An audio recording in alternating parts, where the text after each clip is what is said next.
Hola, soy Ale y esto es otro blog, un espacio destinado a hablar de ciencia, filosofía y tecnología con la esperanza de iluminar la vida de todos o al menos entretenerlos un rato. Intro y arrancamos.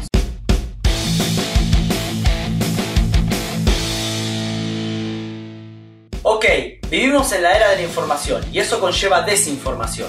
El conocimiento está a un clic de distancia y muchos piensan que 2 clics te transforman en un experto. Sobre todo en ciencia, no sé por qué. Así que elegí 5 de esas verdades que todos queremos saber y voy a derribarlas. Número 5. Los perros no ven los colores. Empiezo por esta porque yo mismo la defendí durante mucho tiempo. Los perros solo ven grises, ¿no? Todos recordamos esta escena.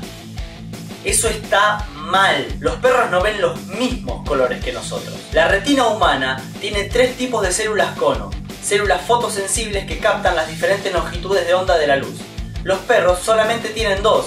Por eso, ellos ven un espectro de colores parecido al de las personas que sufren deuteranopia. Es decir, pueden diferenciar fácilmente un amarillo de un azul, pero no un amarillo de un rojo.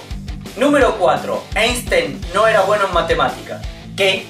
Esto es un rumor completamente infundado, que se popularizó después de la muerte de Einstein.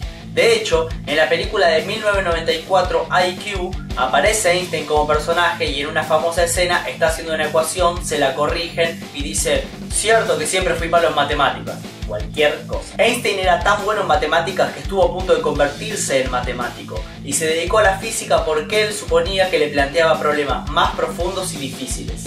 Número 3. Solo usamos el 10% de nuestro cerebro. Esta es mi preferida porque hay un montón de gente que te la defiende y te la retruca a muerte, y no hay evidencia de nada parecido.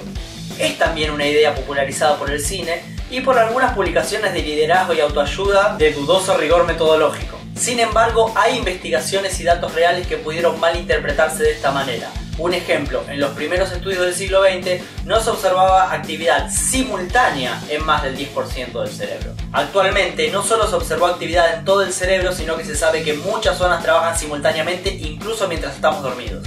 Número 2. Velociraptors. Ok, esta es un poco colgada pero la tenía que hacer igual. Los velociraptors no son un mito, existieron. El problema es que todo lo que creemos saber de ellos lo aprendimos de esta película. Medían más de 2 metros, eran escamosos, cazaban en manada y eran re inteligentes. Bueno, de acuerdo al registro fósil todo eso es mentira. Lo que sí dicen bien en la película es que los dinosaurios eran antecesores de las aves. Y es que los velociraptors se parecían más a un pavo con cola larga. Medían apenas 1 metro, estaban cubiertos de plumas y pesaban entre 30 y 60 kilos. Sería raro que cacen en manadas porque eran criaturas solitarias, pero hay evidencia de que hacían nidos para sus crías. En cuanto a su inteligencia no hay mucho por decir si tomamos como referencia el tamaño del cerebro en relación con el resto del cuerpo. Pero tomando esa referencia, no hay por qué pensar que ningún dinosaurio fuera demasiado inteligente. Así que, aunque nos hagan reír, las dudas existenciales del Velociraptor no se podrían haber dado nunca. Y para cerrar esta parte, les cuento que los rasgos que se usaron en Jurassic Park pertenecen a otra especie, el Deinonychus, aunque para este todavía se cuestiona si estaba o no cubierto de plumas. Número 1. Los 5 sentidos. Esta es muy heavy.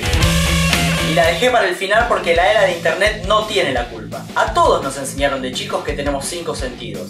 La vista, el oído, el olfato, el gusto y el tacto. Eso funciona a cierto nivel. Es una definición anticuada que viene desde los tiempos de Aristóteles y está más enfocada en identificar los órganos y los tejidos que actúan en la percepción de estímulos externos. Actualmente se entienden los sentidos como todas las formas de percepción que le permiten al cerebro dar cuenta de nuestro cuerpo, nuestro lugar en el espacio, nuestro entorno y nuestra situación interna. Según el enfoque la cifra puede variar, pero se calcula alrededor de 20. Sí, 20 sentidos. Esto incluye percepciones como el equilibrio, la noción del tono muscular, el dolor y el hambre. Bueno, si llegaron hasta acá espero que les haya gustado. Les cuento que los próximos 2 episodios ya están grabados y se van a publicar semanalmente. A partir de ahí voy a publicar cada 2 o 3 semanas. En el próximo episodio voy a hablar de cosas que todos comemos y tal vez no deberíamos. Espero que se suscriban al canal, dejen comentarios, compartan este video en redes y nos vemos la próxima. Chao.